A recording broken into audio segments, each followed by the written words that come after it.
If you're watching this, I'm dead. Citizen, hello and welcome. It's Myst. Gotham Knight. Game that Kojima has when it was released, but I only recently discovered it, thanks to the PSN Plus offer. I finished and platinumed it in about 50 hours.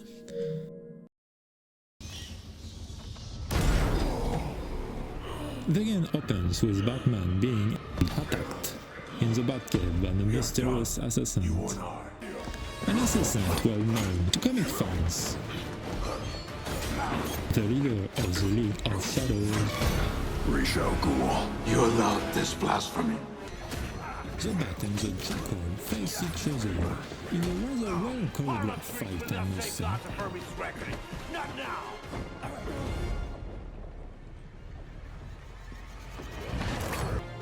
After about 10 minutes, the axe falls, and the Dark Knight sacrifices himself, taking his enemy with him to the grave.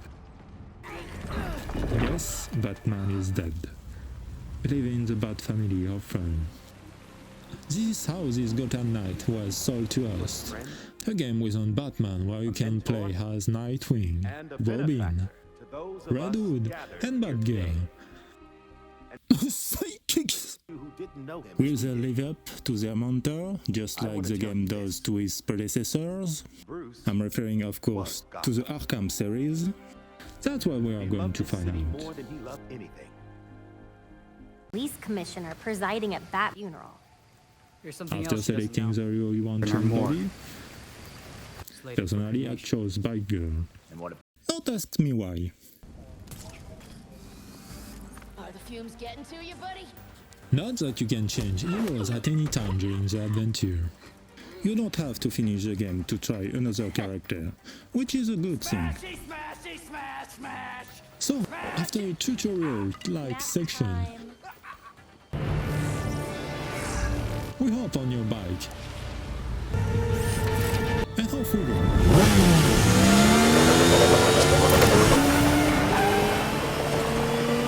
Speeding through the notorious streets of the town. Woo! Do you feel it too, this sensation of speed? Unfortunately, that's where things start to go wrong. There is no sense of speed, and on top of that, that's not smooth. We are dealing with a 30 FPS full next-gen console game. We quickly realize that the Bat cycle will be more about getting you from point A to point B, rather than providing thrills. Although to its credit, it handles quite well. We arrive at the Belfry, which serves as the central hub. In the comics, it was used by Oracle, but here it becomes the main headquarters, since the Batcave is no longer. Once inside, you can access the investigation board to start main or side missions. But we'll come back to that later. On the left you can switch heroes if you wish, as I mentioned earlier. By the way, depending on the character you choose, the dialogues and interactions with other characters will change. For example, I had different dialogues with Batgirl and Nightwing at the present when I met Harry. Was it too much to ask for you to visit earlier? You can witness some life moments between the various protagonists as they unfold. Best hideout ever, right? Customize your bicycle, and of course, manage inventory and craft equipment. There are quite a few variations in costume, and that's what pleased and surprised me. Once we are ready, you are set to roam the streets of Gotham. The map is split into 3 islands, divided into several districts. The entire map is available from the beginning, no need to wait for the progress of the storyline to access certain areas, which is a good point. I find it sufficiently large. Some may find it empty and lacking life. If we imagine that it takes place between 2-3 AM, I think it's okay. Well, the number of NPC in the streets didn't bother me that much. Anyway, it's not worse than Cyberpunk. So, you have to do your runs by heading towards the small triangles. From there, you will have to get rid of the tubs. The gameplay is divided into 3 different phases. 4 with vehicle movement, combat phases, infiltration with the famous passages in the air duct, and the various investigation sessions that I really enjoyed, which are a bit more advanced than in the Arkham series. The combat system is pretty basic and similar to its counterparts. Square to hit and perform combos, triangle for the batarangs, and other ranged weapons. Cross to jump, circle to dodge or counter. Another special actions unique to each hero will unlock gradually through the R1 button.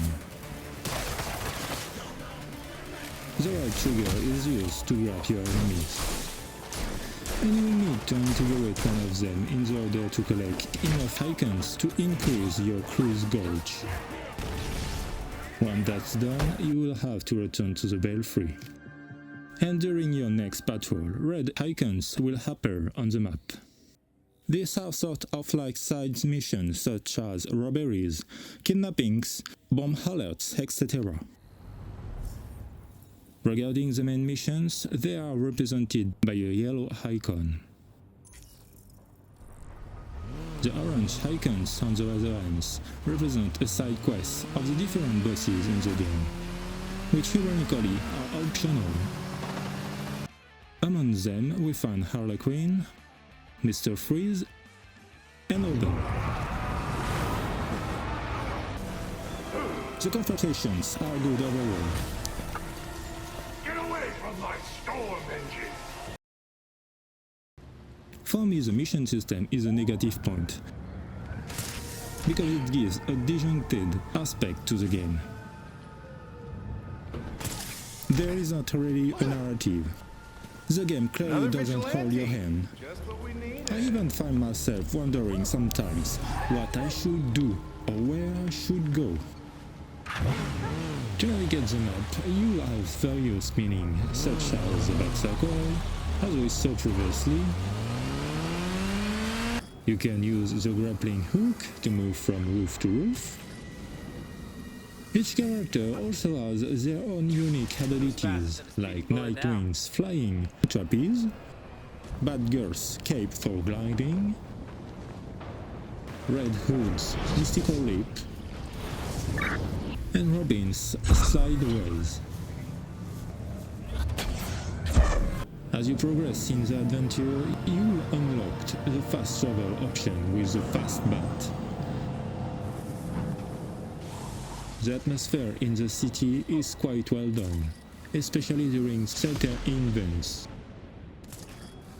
Of course. The whole adventure can be played with 4 other players.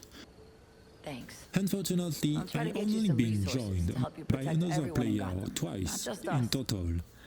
It's nice to see you too. It was quite fun. So if you have friends to play with, I recommend choosing that option instead of playing alone like I did. Although with 4 players, I have to admit it can get a bit chaotic. By the way, the game would have made a great Teenage Mutant Ninja Turtle game. The different characters reminding me of the Turtles. I'm going out. It's my way. Nightwing, the leader, reminding me of Leo. Red Hood, the brute impulsive like Raph. Batgirl, the intellectual of the group like Donnie. And finally Robin as Mikey, even though they don't really have the same sense of humor. Whatever. Down and out. There are quite a few topics that I haven't touched upon, like the story, the equipment craft aspect, but I can see that I've already taken up quite a bit of video times, so I will conclude. In my opinion, Gotham Knight is a decent game, and not a piece of shit as I've heard elsewhere. I had a good time. I really like the diverse bestiary, the cosmetic aspect with various outfits, and the fun multiplayer option.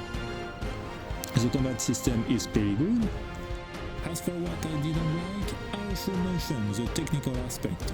The game running at 30 FPS with a slow dance, the disjointed storyline, and the lack of many players online. There are also the fact that the character tends to get stuck in the corners, which mess up a lot of my stealth approaches. It was Myst. I hope you enjoyed this video. See you next time for a new video. Ciao!